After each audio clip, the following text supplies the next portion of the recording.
Okay, good morning, everybody. I will now call this meeting to order. Good morning. And I call to order this joint meeting of the San Joaquin Hills Transportation Corridor Agency and the Foothill Eastern Transportation Corridor Agency. We will begin with the invocation led by Director Stevens and the Pledge of Allegiance led by Director Beal. Director Stevens, please. Thank you, Chairman. Good morning, everyone. As we gather for this important meeting of the Transportation Corridor Agency, let us take a moment to center ourselves. Let us take a deep breath and focus on the purpose of our work. We ask for guidance as we engage in discussions that impact the safety and well-being of the drivers and communities we serve. May our decisions reflect a commitment to keeping our roadways safe and efficient for all who travel upon them. Let us express our gratitude for the dedicated staff members whose hard work and expertise support our efforts. Their commitment to excellence ensures that our projects move forward with integrity and purpose. As we engage in deliberations, let us do so with respect and consideration for one another. Our diverse perspectives are invaluable, and together we can foster an environment of collaboration and understanding. Thanks to all of you for your commitment to our mission. Let us proceed with purpose and unity in your name. Amen. Amen. Director Beal, please lead us in the pledge. We are all so lucky to live in this country. Will you join me in saluting the flag of our great nation? I pledge allegiance to the flag of the United States of America and to the republic for which it stands, one nation, under God, indivisible, with liberty and justice for all. Madam Clerk, if you could please call the roll. Vice Chair Otto. Here. Director Connors. Here. Director Grant. Here. Director Hurt. Director Pazold. Present. Director Stevens. Here. Vice Chair Voights. Here. Director Beal. Here. Director Bilodeau. Director Chafee. Director Lim. Director Meeks. Here. Director Schnell. Here. Chair Panaloza. Here. Chair Kelly. Here. Alternate Annis. Here. Director Frost. Director Go. Here. Director Taylor. Here. Director Wagner. Here. Director Zhao. We have quorum on both boards. Thank you, Madam Clerk. Do we have any public comments? There are no public comments. Okay, thank you. I'd like to ask the directors if you have any questions or comments regarding any of the items today, please select Request to Speak from the drop-down menu on the device in front of you. The clerk and I will be able to see your request. Now we will move on to our San Joaquin Hills consent calendar items 1 through 3, 5, and 7 through 10. Would any directors like to pull or discuss any items? Seeing. Okay, motion by Director Connors to move the consent calendar. Do I I'll have- second. And seconded by Director Taylor. Madam Clerk? Chair- All those in favor? Aye. All those opposed? Okay, motion passes unanimously. Sorry, we do things a little differently at the other boards. My apologies. Okay.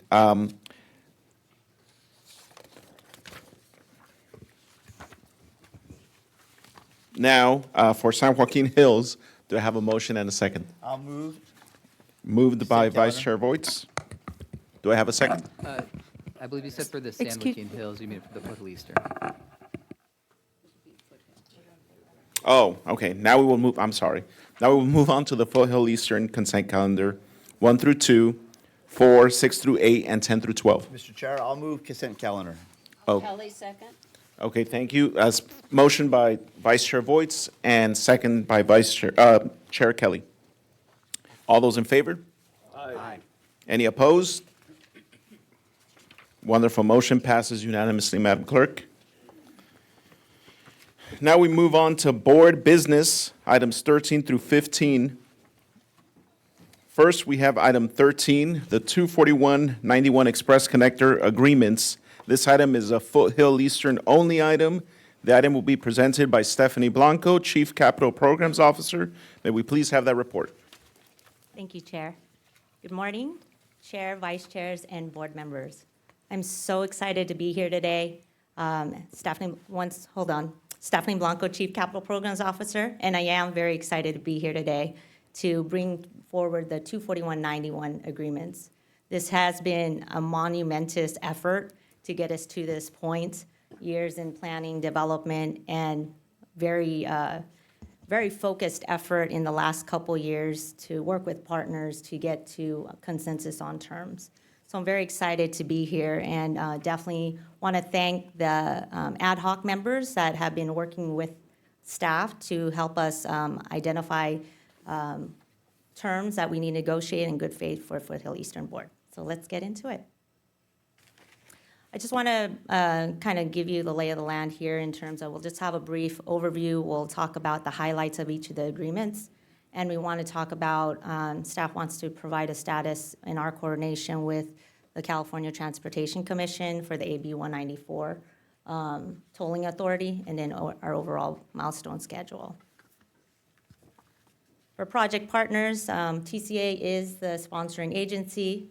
We have the two 91 express lanes operators, Orange County Transportation Authority, OCTA, Riverside County Transportation Commission, RCTC, and the owner of the state highway system, Caltrans District 12. Here you see a portion of the need for the 241 and 91 Express connector. This is the 241 North in the afternoon peak period. This is a queue of about 3 miles. We expect that, based on analysis we've done, that queue to extend even further, almost 6 miles in 2028. What you're not seeing here is downstream of this on the 91 in the eastbound direction is the bottleneck that results in congestion on the 91 corridor as a result of 241 users looking to enter into the 91 express lanes. On this map on the left, you're seeing our toll road system in the purple, and that we're very proud of. Then you also see the express lane system by OCTA, which is the 405 and the 91. And then for RCTC's express lanes, it's the 91 and the 15. In the center of that, you'll see in yellow the 24191 express connector. And the purpose of showing this is that the connector is part of an overall transportation system that we're looking to improve. On the right are just the main features of the express connector. Again, it's a toll connector from the 241 into the 91 median, directly into the 91 express lanes. We'll have about 5 miles of improvements also on the 241 and about 2 miles on the 91. One of the innovative approaches that we're taking in terms of managing demand with the Express Connector and meeting performance metrics is progressive demand management. And we've talked about this at our updates and ad nauseum with the ad hoc. And the main components of it include dynamic pricing, the toll connector meter, HOV only mode, and bus and van pull mode.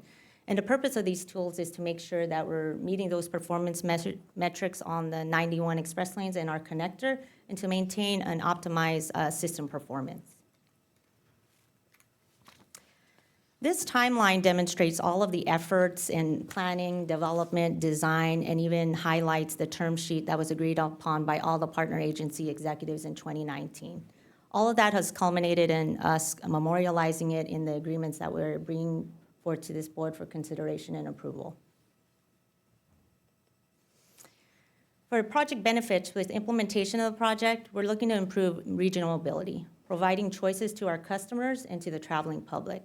As you saw in the need, we're looking with the project, there will be a reduction in queue on that GP connector. It will be reduced by at least half or more.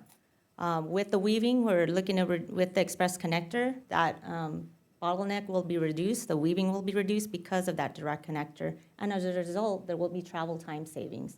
Travel time savings can vary. It can be up to 20 minutes, depending on the time of day and the direction that travelers are traveling through.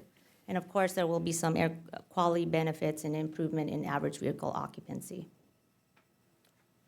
Now let's get into the details and highlights of the master agreement. And so this agreement is the foundation of our cooperation and coordination for the planning, development, construction, and operation of the Express Connector. Starting with the Foothill Eastern responsibilities. The Foothill Eastern will contribute 100% of the project costs, and that is currently $524 million, which is inclusive of project development and construction costs. That contribution by Foothill Eastern will be treated as debt and will be paid back with interest as identified in the 2019 term sheet. The Express Connector revenues are committed to paying off that debt, as well as paying for operations and maintenance and the associated reserves. Once those categories are paid for, then there will be surplus revenues for projects and programs within the corridors that generate the revenue. And it will be included as part of an expenditure plan that the partner agencies will review and this Foothill Eastern Board will approve. One thing I want to highlight here is that RCTC implemented a project titled the Eastbound McKinley 2.0. And that project is on the terminus of the 91 express lanes on the east end. That project provided the capacity that was needed in order for us to be able to implement our project. And in addition, RCTC has required us to work with them on potential Green River Road fair share contributions. For partner agency and joint responsibility, we'll be having Caltrans advertise, award, and administer the construction contract. They will be helping staff report on a regular basis to this board on that construction progress. And in addition to that, we will be working with OCTA and RCTC on a traffic operations center for data for monitoring traffic and incident management. And then there are a number of administrative terms in the master agreement related to dispute resolution and providing documentation for reimbursements. I wanted to highlight two sections of the master agreement that would be in interest to this board. And that's one is funding and debt payback. As I mentioned, Foothill Eastern is contributing 100% of the funds to construct this project and deliver it. What we've done is had a high-level traffic and revenue study to identify how much revenue would be generated. It's a very conservative estimate, and we complete a financial modeling. As a result, what we found based on that analysis is by the end of the term, that the payback of debt and interest will be completed, and that term is expected to be the term of the Express Lanes termination, which is currently 2067. What's also included in the master agreement is flexibility in those paybacks in duration, and that we can determine how much we get paid back and how much would be included as potential funds for projects and programs within the corridor. And then at the end of the term, if there is any remaining debt, which is unlikely, any of that remaining debt would be released. The other term we wanted to highlight is assignment of operations, and that's with also known as a successor operator. And so as I mentioned, the Express Connector has to operate through 2067 so that we could continue to meet system performance and meet performance metrics. However, there's a potential for the Foothill Eastern to sunset if they do choose to, once they pay off all their debt and meet all obligations. If that occurs, then operations of the Express Connector needs to be reassigned. The parties have agreed that OCTA shall be the successor operator as long as they meet all the requirements as it relates to tolling authority, as well as paying down, continue to pay down debt for the Foothill Eastern member cities, and meeting all the requirements in the master and operating agreement. If OCTA declines to be that operator, then another party will be identified. And all the parties agreed if Caltrans becomes that operator, traffic operation metrics will be maintained through the term, but there will be no debt obligation for them to pay.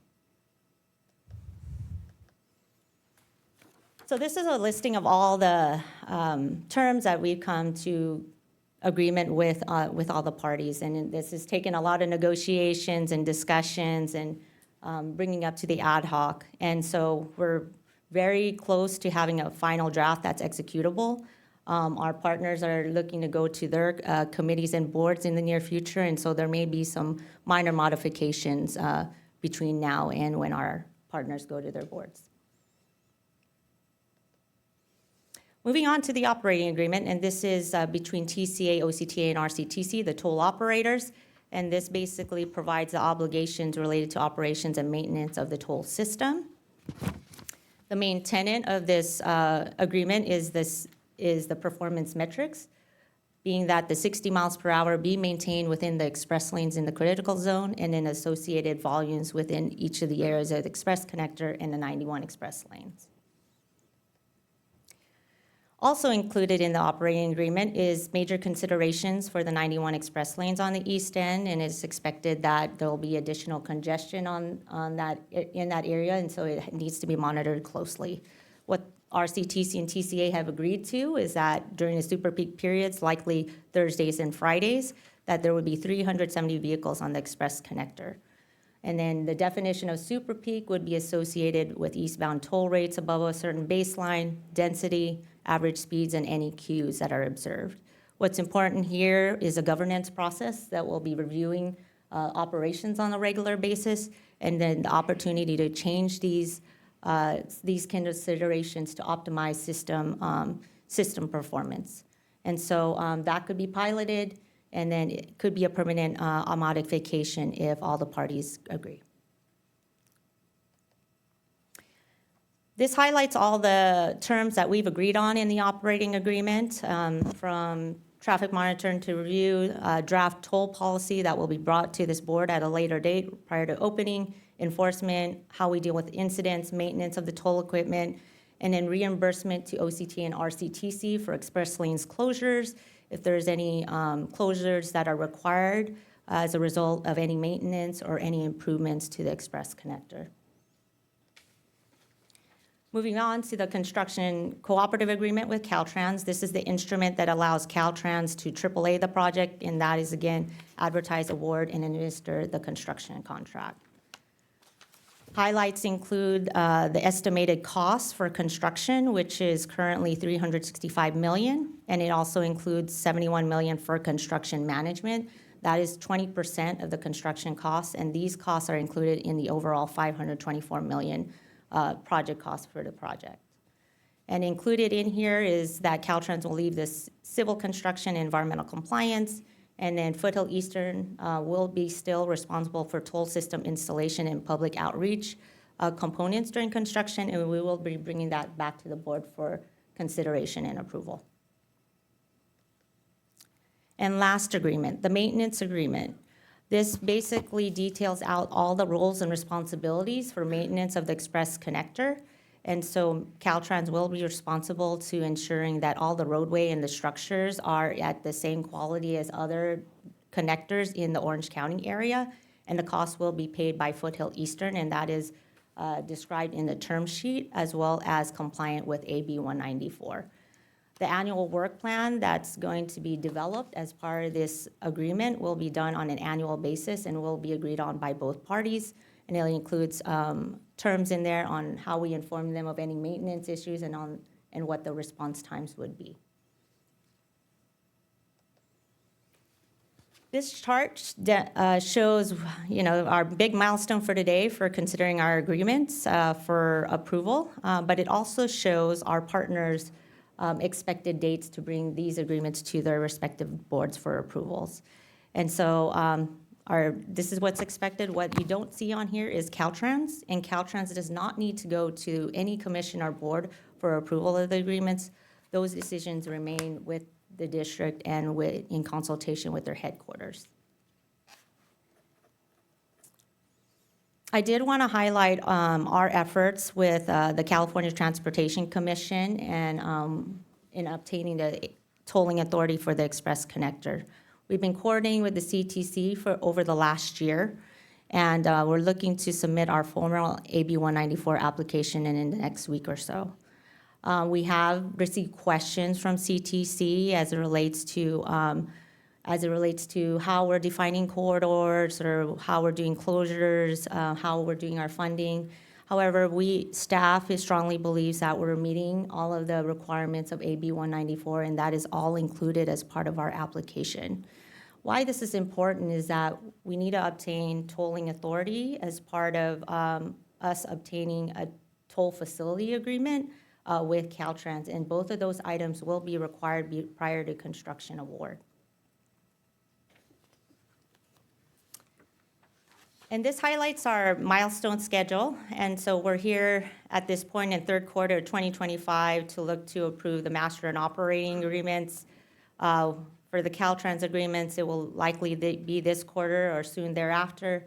We'll look to have the CTC public hearing, and then in late 2025, look to complete the AB 194 process and go into construction advertisement, begin construction in early '26, and have a 3-year construction period. And so what you've been waiting for is here. So the board recommendation today, it is a little lengthy, so I did want to preview it to what our recommendations include. They're lengthy, but that allows our CEO the flexibility to make revisions to the agreements as he sees fit, are appropriate and reasonable, given that our partner agencies will be going to their boards in the next month, so there may be some minor changes or wordsmithing and formatting of the agreements before they go to their boards. So there will be a more getting these agreements more in the executable form. So that's what these lengthy recommendations reflect. And all of these recommendations are detailed out in your board packets today. So again, let me start with it, and then I'll summarize. First recommendation for Hootsville Eastern Board is to authorize the CEO to negotiate and execute a master agreement with Caltrans, OCTA, and Riverside County for the Express Connector, and further delegate the CEO the authority to determine final agreement and revisions that the CEO deems reasonable and appropriate. Secondly, authorize the CEO to reimburse RCTC in an amount not to exceed $8 million for expenses related to McKinley 2.0 project. Third, authorize the CEO to negotiate and execute an operating agreement with OCTA and RCTC for the operation of the Express Connector, and further delegates the CEO to determine the final agreement with revisions. And then 4, authorize the CEO to negotiate and execute a construction cooperative agreement with Caltrans for all the obligations and responsibilities for construction of the Express Connector in an amount not to exceed $436,370,000, and further delegate the CEO the authority to determine final agreement with revisions. 5, authorize the CEO to execute amendments as needed up to 10% of the construction co-op value in a amount not to exceed $43,637,000 without further action by the board. And last, authorize the CEO to negotiate and execute the Express Connector maintenance agreement with Caltrans as they pertain to the maintenance of the Express Connector by Caltrans, and further delegate the CEO the authority to determine final agreement with revisions. And that concludes my presentation, and myself and staff are open to taking any questions you may have. Thank you for the presentation, Ms. Blanco. I do have a couple speakers in the queue for comment, but before we move to that, I want to take a moment to thank OCTA's lead on this 24191 agreement, Kirk Avila, who's in the room today. He has been a really good partner on getting the agreements done and get to this point, so thank you so much. With that, I will move on to Director Wagner, please. Thank you, Mr. Chairman, and I'm going to echo your thanks. These agreements have been a long time coming. I was privileged to serve as chair of the ad hoc. I want to thank my committee for the work that they did on vetting these agreements, but mostly I want to thank Director Chamberlain, Ms. Blanco, and the team here that has been working at this so diligently. It was pretty much moribund for a while until Director Chamberlain came on board and revived it. It couldn't have happened also without the cooperation of OCTA. We have our OCTA chairman, Director Chafee, with us on this board as well. Mr. Avila was just appropriately given a call out. And so a lot of people, and I don't want to slight Riverside, a lot of people at the RCTC, OCTA, this organization, did an enormous amount of work. And we employed a lot of lawyers. And the lawyers are welcome. But everybody ultimately, I think, did a very good job. We have these tight agreements in place. We have a real opportunity to get this project moving into the construction process in short order because of the hard work that's been done by so many people. I want to thank you all. It's genuinely appreciated. The people of Orange County will be well served by it, and with that, I move the staff recommendations. Kelly, second. Thank you, Director Wagner. And we have a motion by Director Wagner and a second by Chair Kelly. Next on the speaker queue is Chair Kelly.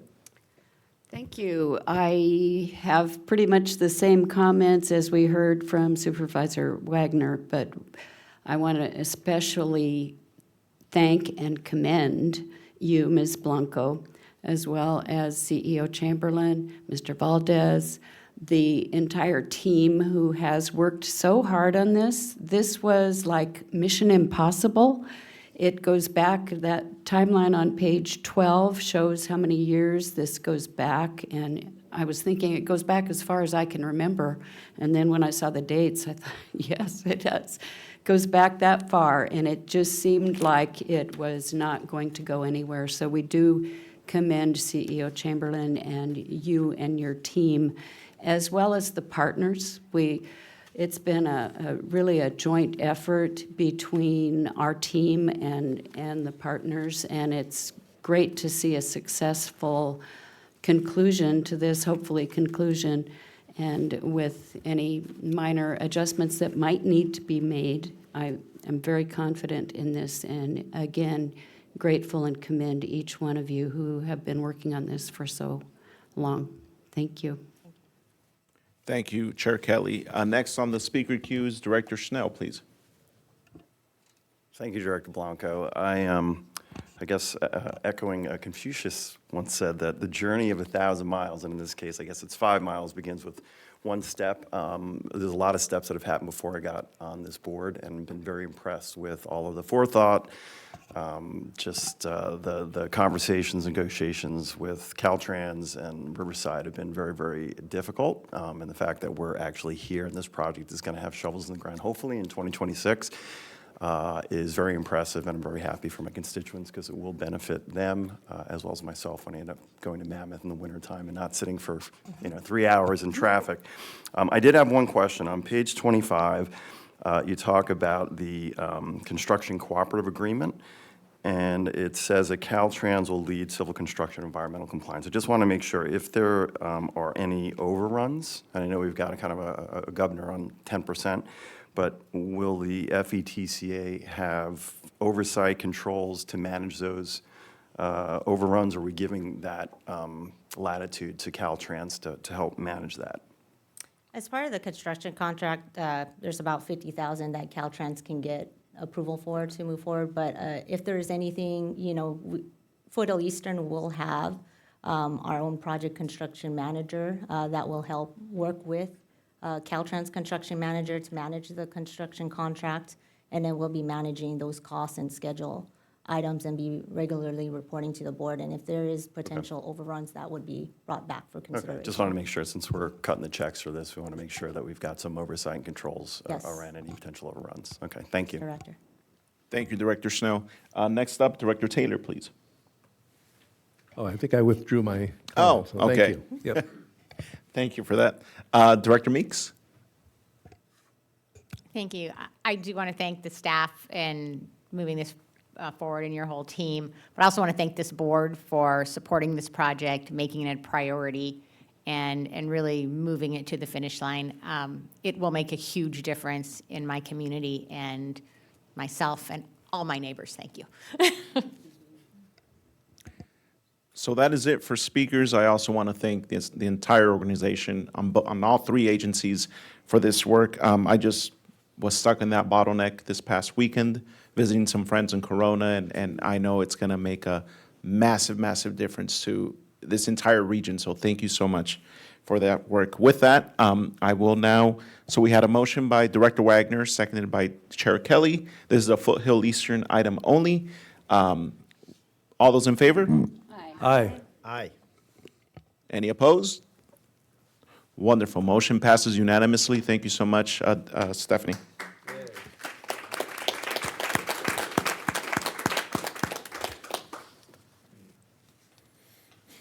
Now we move on to item 14, which is the annual investment portfolio review as of June 30th, 2025. This is an information-only item, and it will be introduced by Diana Honeywell, Senior Finance Director. May we please have that report? Good morning, chairs, vice chairs, and directors. My name's Diana Honeywell. I'm Senior Director of Finance. This is the annual investment portfolio review as of June 30th, 2025. This item was presented at the Joint Finance and Investment Committee on July 23rd, and they recommended that it be moved to this board as an information-only item. Today, we have Jason Schmidt from Chandler Asset Management to present the results for the year ended June 30th, 2025. I'll pass it over to Jason. Great, thank you, everybody, and thank you for inviting me to speak about your investment portfolio today. We're going to start off and just really talk about what the philosophy and the strategy of the agencies are, and really about what that investable universe is in general. So generally speaking, the agencies are really limited to a universe of corporate and government bonds that are rated A or better with an emphasis on capital preservation. Also, the state laws and the agencies governing investment policies do not permit the purchase of stock in individual companies. We also implement very flexible strategies, and these strategies really have these objectives for them. First is to provide liquidity. Second is really to look at achieving the goals of the agencies using a disciplined approach. Second is always to look at diversification in order to enhance those returns, and always to balance that risk and return during various market cycles. In looking at fiscal year 2025, we have some really good news to report. First is that the agency's combined $1.7 billion portfolio earned $61.8 million in fiscal year 25, which was $14.9 million above that of fiscal 2024. Also, the agencies exceeded their assigned benchmarks, and also all total returns were positive over the last 12 months. With that in mind, here's some highlights of the agency's portfolios.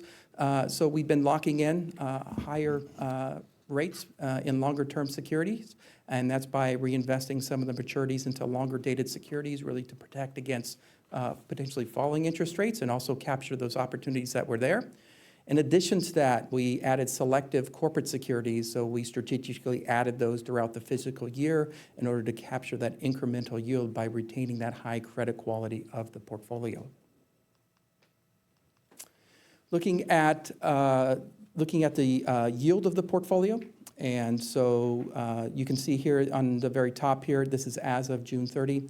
The cash flow including unrestricted reserves, the book yield increased from 4.15 to 4.26.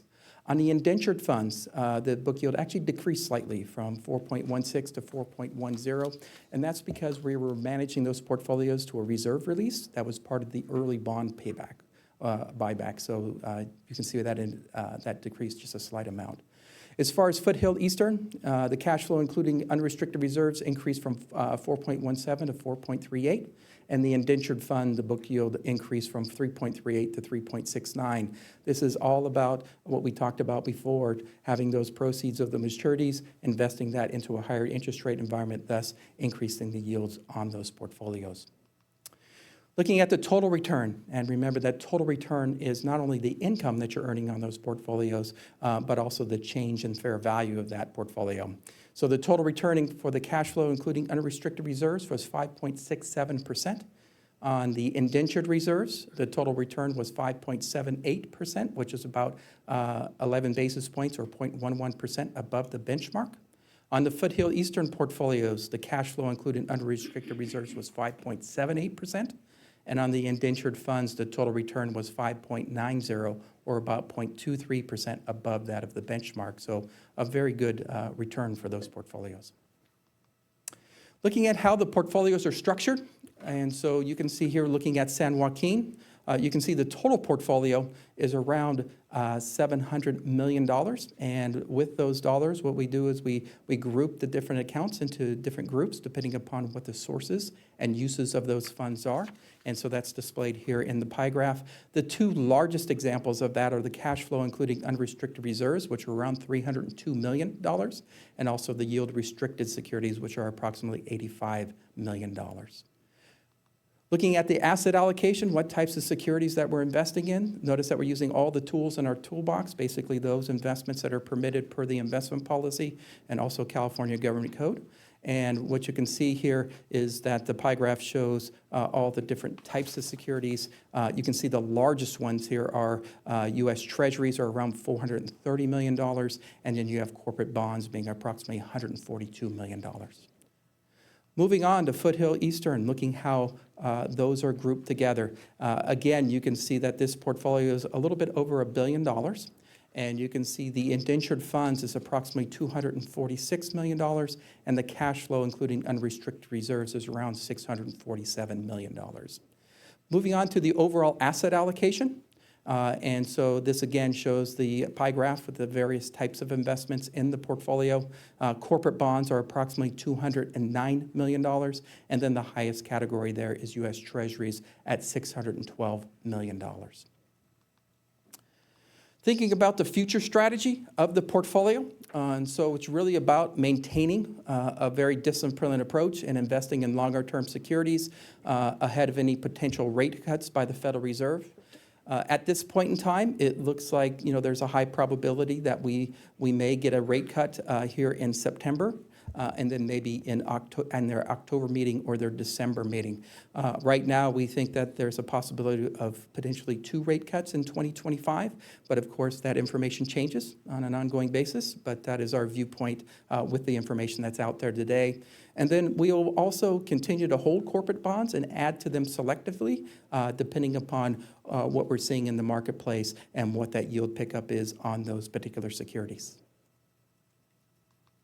And with that, I can take any questions that you may have. Thank you for the presentation.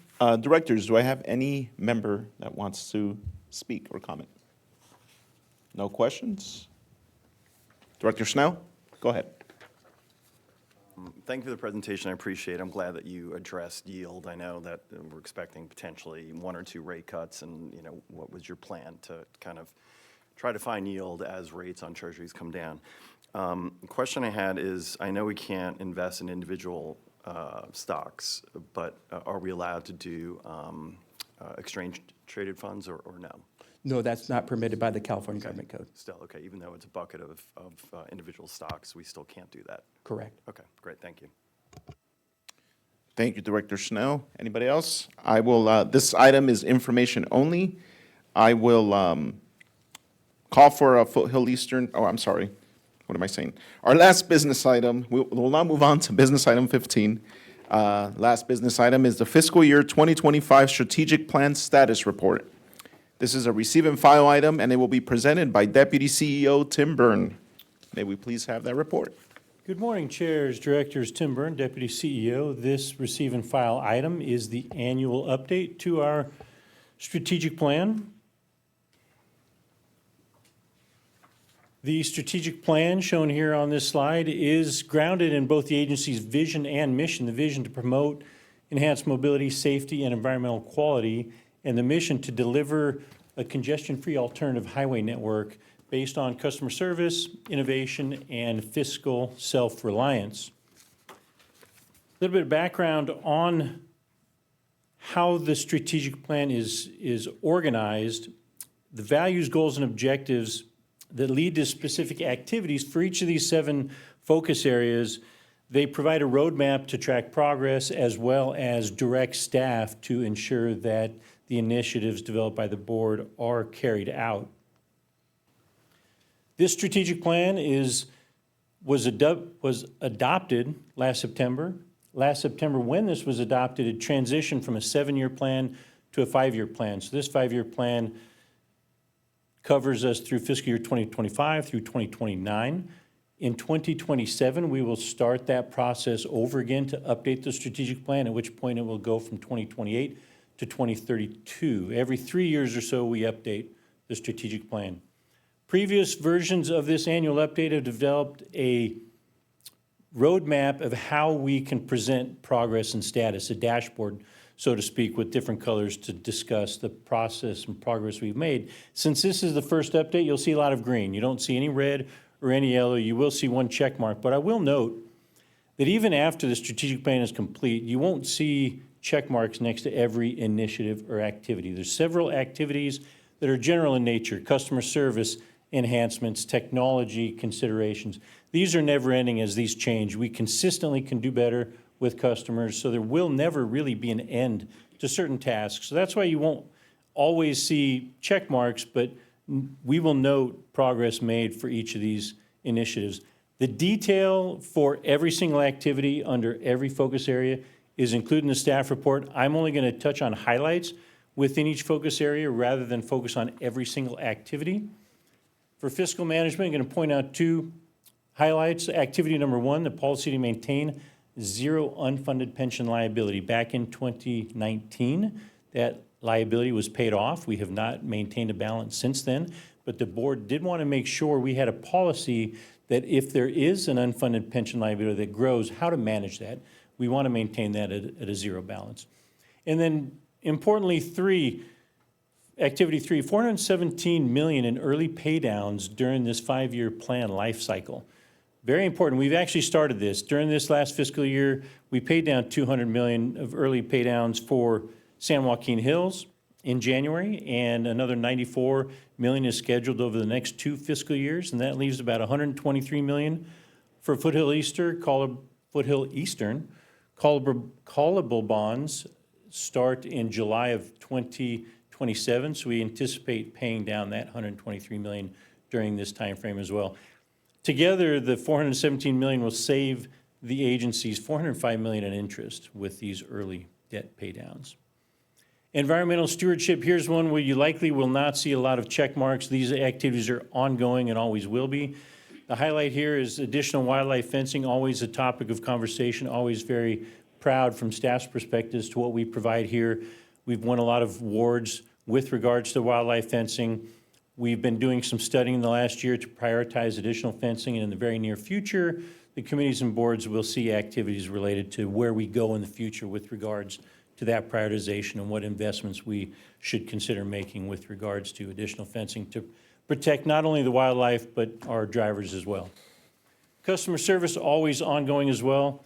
Enhance customer-facing services, activity 1. We completed our migration, the migration of the phone system to the cloud in January. We re-updated our website last year in the first quarter of the fiscal year, last fall. And then enhanced public partnerships, want to point that out. The investments we make in customer service in the back office and our efficiencies can be leveraged by other agencies that would help us reduce our per transaction cost. As you may know, San Bernardino County Transportation Authority, they went live last August 28th. That's been a very fruitful partnership with us. We continue to evaluate other similar partnerships that will help us with our cost efficiencies. Tolling technology, focusing on the roadside system assessment. This is one where you will see a check mark. This was a very specific activity. There was an assessment done for all of our roadside systems and recommendations presented from that assessment that we are starting to look at now and figure out how to manage those expectations. And then activity 5 here, pricing strategies for increased usage. On the consent calendar for San Joaquin this morning, a task order for the 73 targeted pricing study was approved. So this is the first step towards achieving this initiative here, looking at pricing along specific tolling activities. In the previous version of the strategic plan, this was a more wide-ranging and encompassing pricing study. And then the discussion was to focus that down to how do we price certain areas and look at that. So we look to start that in the next couple weeks, and we look forward to bringing back to the committees and board information on what we learn and any recommendations staff may come up with regards to that. Communications, again, always ongoing. Activity 2 here, we always want to communicate the agency's strong financial health. You will see press releases for early bond paydowns and improvements to our credit ratings, things of that nature. And another activity we're very excited about is the TCA Historical Archive. This is a video that staff is producing now.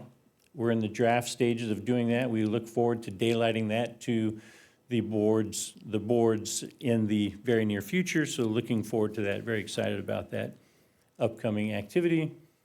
Capital project delivery, very exciting moment this morning, 24191, looking to move that forward, obviously. Conduct period traffic studies. We are looking to start a system-wide traffic study in the next few months. We're going through the procurement process as we speak, and you'll see a task order coming up in the very near future for both boards to consider. That will inform the timing of the other capital projects in the capital improvement plan. Hidden under activity 3 under the capital project is toll plaza reuse. Very interesting topic of conversation we've been looking at for a while now. What to do with the toll plazas. We had a request for information late last year that was released. We did receive proposals. We're evaluating those proposals. We've had conversation with Caltrans, continue those conversations, and there were 2 other recommendations that didn't come from Caltrans, came from the board, as well as coming from the original 3 proposals, came from the public and industry, and then Caltrans had a recommendation to consider a maintenance station at the Tomato Spring Station. So we've already started preliminary discussions with them on that. And then Helipause has been an interesting topic of conversation for fire suppression considerations. We've already started having conversations with the Fire Authority and Caltrans with regards to that as well. So you'll see information coming through committees and board with regards to the toll plaza reuse in the very near future. Lastly, regional mobility partnerships. There has been an informal way to request support, funding support from member agencies for a project that would provide benefit to our toll system. We want to formalize that process so all the member agencies know exactly how to submit a request and then how that request will be evaluated such that staff can compile any data necessary to inform the board so that they can make an informed decision on any investments made on regional projects that may improve the operation of the toll facility, increase revenue of the toll facility, increase usage of the toll facility, things of that nature. So expect that during this next fiscal year. That concludes the receive and file item. We have all of our functional executives here to answer any questions you may have on the strategic plan. Thank you so much, sir, for that presentation. First, Director Kelly, or Chair Kelly wants to speak, please. Yes, thank you. That was very helpful, and it's great to get these updates on the strategic plan that we have adopted some time ago. I just have a suggestion, and good work to you and the team. Everything looks really good to me. One suggestion I have is about a year or so ago, we received a kind of a fact sheet on the interest, on the pay downs and the various measures that we had taken to reduce our debt and thus showing the savings. And it was all compact onto one sheet. I think Mr. Mallon knows what I'm talking about. And that would be helpful to get again, to have an updated, I think we're all able to use that in our council meetings and in our various reports. So that would be helpful. That's it. Thank you. And I will move the recommended action for Foothill Eastern. Thank you, Chair Kelly. We have a comment by Director Meeks. On the communication strategies, this is just a comment. We do a great job of getting out there and things, but especially with the 24191 project coming on board, if we could have better graphics or, something that the average person could understand, what's the benefit? What are the timeline benefits? What are the, how many more cars are we going to move? What's the capacity benefits of this project? You guys have been great to come out to some of our concerts in the park and stuff this summer and start to educate people, and at least, my goal is to let them know that help is on the way. So if we can maybe in the coming events and things have something that's a little more graphic that the average person could understand, because we need to advertise our benefits too, and we do great work in the environmental and the having a strong financial position, but why are we here, and what are the great things that we're doing for everybody, not only people in our lanes, but we're taking people off of the other freeways traveling on these lanes and increasing capacity throughout the county. So, Happy to do that. thanks. Thank you, Director Meeks. Vice Chair Voights, please.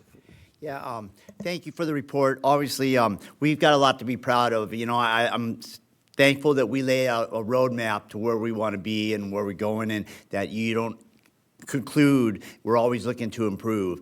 I think that today's meeting was a milestone. I want to thank all of the staff. I want to, CEO Chamberlain, you've been a breath of fresh air for us, and thank you for your service.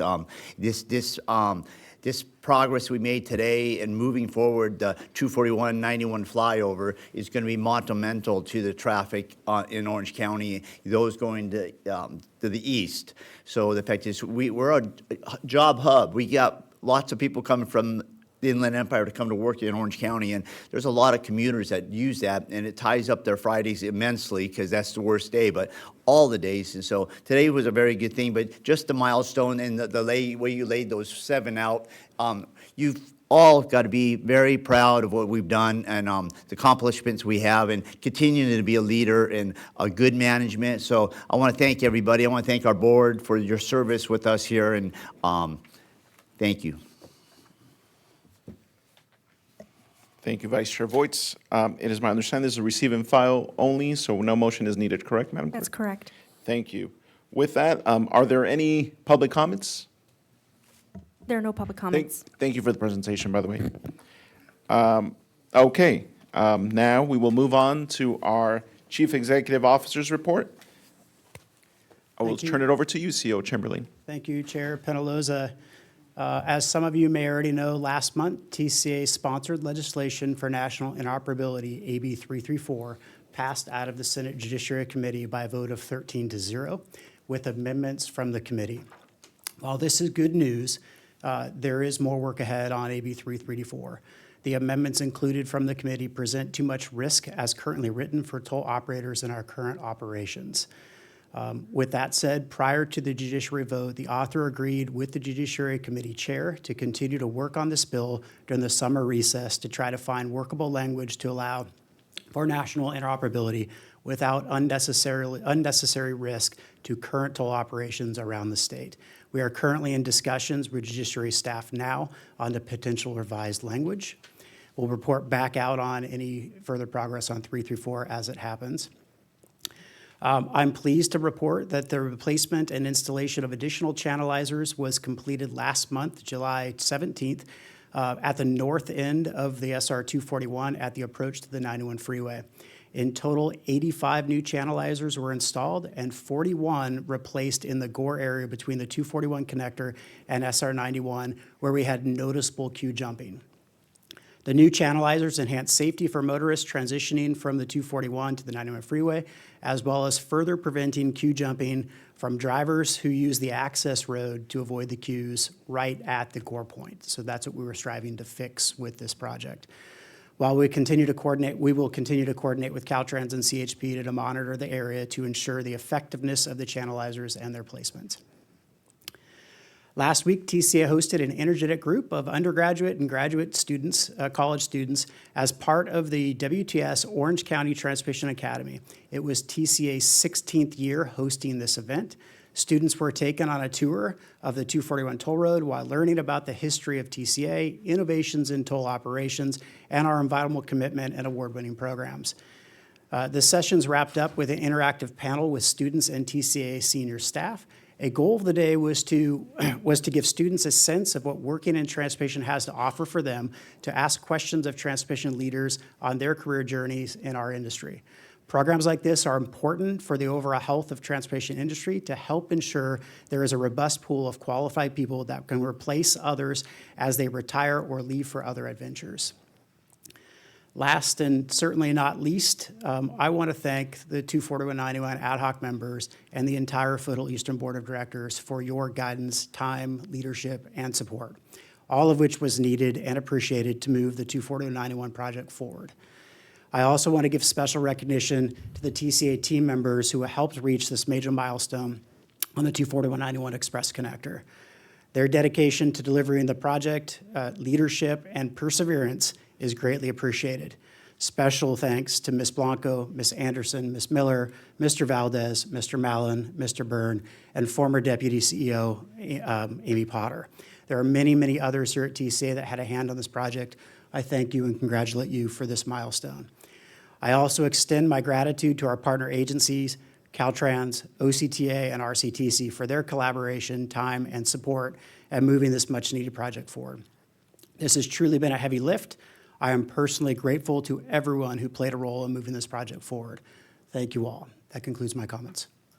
Thank you, CEO Chamberlain. Next, we have our board chair reports. Chair Kelly, do you have anything to report? I will just echo my comments from earlier as to how pleased I am that we have advanced the 24191 project. And again, thank all those staff members involved and our partners. And that's it for me. Thank you. Thank you, Chair Kelly. I echo those comments. Great work, everybody. But also want to thank the Toll Roads team for being out at our community events in Santa Ana. We wrapped up our summer series, film series, and it was a hit. Everyone that I've spoken to talks about the fossils that the Toll Roads brought and the map. So to all cities here, members, I implore you to invite the Toll Roads out to your city events. They have a great little pop-up, and the community really enjoys them. So a reminder to reach out to them when you guys have city events. With that, we will transition into closed session, which will be held in the committee conference room. Mr. Rubin, can you take the full board into closed session, please? Yeah, thank you, Chair Penaloza. We have two closed session items. They are for both boards. First is public employee performance evaluation for the CEO, Government Code Section 54957, Subdivision B1. And the second item is the conference with labor negotiators, Government Code Section 54957.6, related again to the CEO. And I do not anticipate a reportable action. Wonderful, thank you. We just adjourned to closed session, correct? Correct. We just adjourned to a closed session, and then we'll reconvene and come back for final adjournment. Wonderful.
We're live. Okay, we now move to adjournment, the next regularly scheduled meeting of the San Joaquin Hills Transportation Corridor Agency Board of Directors and the Foothill Eastern Transportation Corridor Agency Board of Directors will be held Thursday, September 11th, 2025, at 9:30 in the morning at TCA offices, 125 Pacifica, Irvine, California, 92618. Thank you. This meeting is now adjourned. Okay, good job.